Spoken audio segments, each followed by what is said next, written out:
안녕하세요, 루트나입니다. 자, 오랫동안 기다리고 기다리신 iOS 13이 드디어 정식 배포되었습니다. iOS 13은 지난 6월 WWDC에서 공개되고 새로운 디자인과 수많은 기능이 탑재되어서 미국 시간 9월 19일 정식 업데이트가 배포되었습니다. iOS 12 출시 이후 1년 뒤에 공개된 iOS 13의 출시일이 국내에서는 새벽 2시였죠. 그래서 아마도 많은 분들께서 다음날 업데이트를 하셨거나 혹은 아직까지 잊어버리고 계신 분들이 있으실 것 같습니다. 루트나인 채널에서는 지난 5월 iOS 13을 소개해드렸었고 많은 분들께서 이미 베타 버전으로 업데이트를 하시고 사용해 왔었는데요. 이미 소개해드려서 많은 분들께서 잘 사용하고 계시겠지만 벽돌폰이 될까봐 노심초사하며 기다리셨던 분들과 그냥 눈치 보느라 기다리셨던 분들, 그리고 아직까지 설치하지 않으셨던 분들께서는 프로그램 업데이트를 설치하시기 바라겠습니다. 자, 오늘 영상에서는요, 복잡하고 수많은 변화가 있지만 핵심 변화 9가지만 확인하셔도 충분히 여러분의 생활을 업그레이드 시켜드릴 수 있는 내용으로 준비를 했습니다. 우선 업데이트 방법입니다. 설정에서 일반 그리고 소프트웨어 업데이트를 확인해 보시면 iOS 13이 준비되어 있습니다. 확인을 하시고 업데이트 시에는 충전 케이블과 연결을 하시고 업데이트 하시길 권장해 드리겠습니다. 총 업데이트 시간은 약 30분에서 1시간 정도 소요됩니다. 업데이트가 끝났으면 변화와 설정을 확인해 줘야 되겠죠. 첫 번째는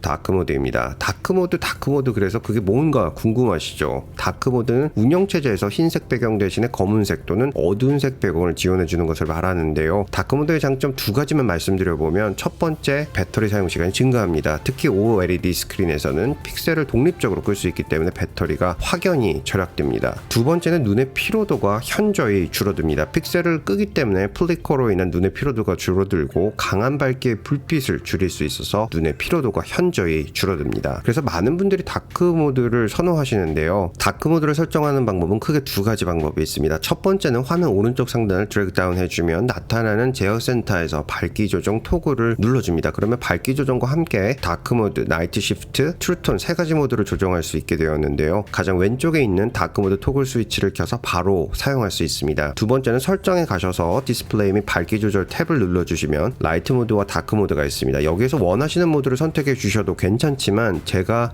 추천해드린 설정은 아래 자동 모드를 켜두시면 라이트 모드는 일몰 전까지 작동을 하고 일몰 후에는 자동으로 다크 모드로 변경됩니다. 이에 자동 설정을 추천해드리겠습니다. 자, 두 번째는 제어 센터입니다. 앞서 보셨던 제어 센터에도 변화가 생겼습니다. 오른쪽 상단을 다시 드래그 다운 해보시면 제어 센터에 여러가지 토글 버튼이 나옵니다. 여기에서 와이파이나 블루투스 설정을 누르시고 계시면 원하는 기기를 선택하실 수 있습니다. 에어드랍 설정도 바로 변경할 수 있고 퍼스널 핫스팟, 셀룰러 데이터, 에어플레이 모드도 설정하실 수 있습니다. 제어 센터에서 음악을 들으실 때 원하시는 헤드폰이나 스피커 같은 재생기기를 선택하시는 것도 가장 빠르게 선택하실 수 있습니다. 세 번째는 사진 앱의 변화입니다. iOS 13 사진 앱은 머신러닝을 기반으로 한 사진 속에서 베스트샷을 골라서 라이브러리를 생성해주는 특징이 있습니다. 일, 월, 연 단위로 설정이 가능하고 멋지고 추억에 담긴 순간을 전문가가 엄선한 것 같이 큐레이션 해주는 맛이 있는데요. 특히 동영상 편집 기능이 추가되어서 다른 프로그램에서 편집할 필요가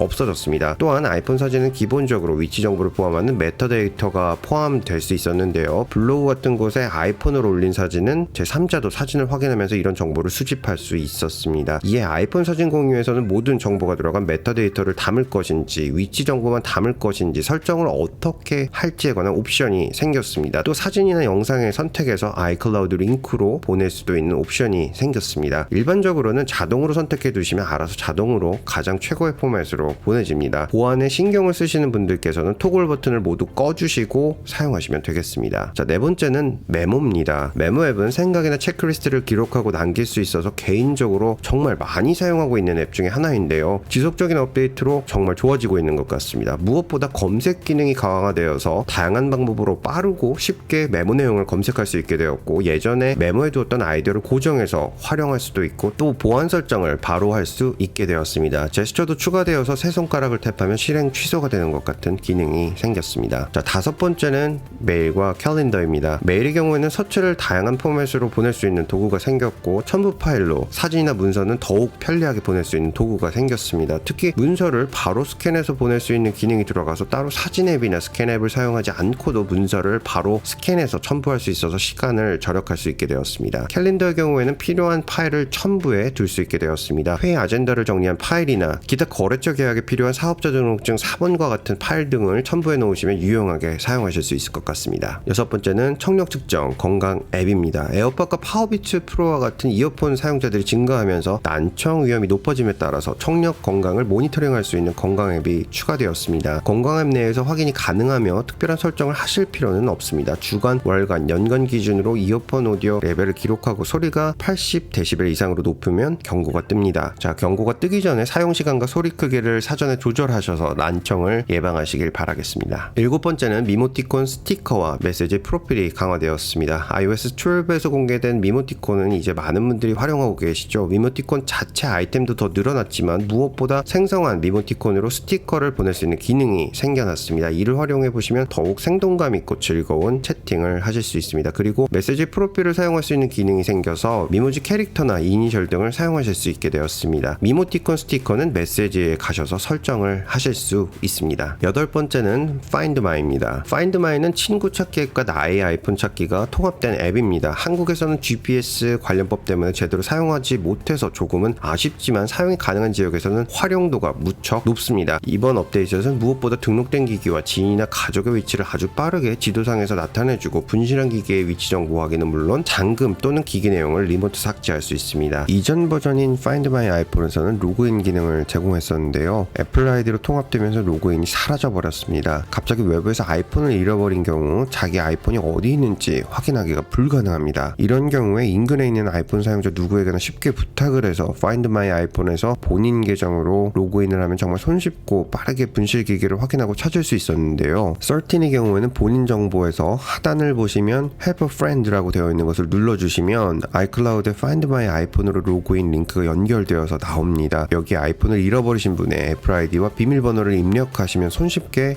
아이폰을 찾으실 수 있습니다.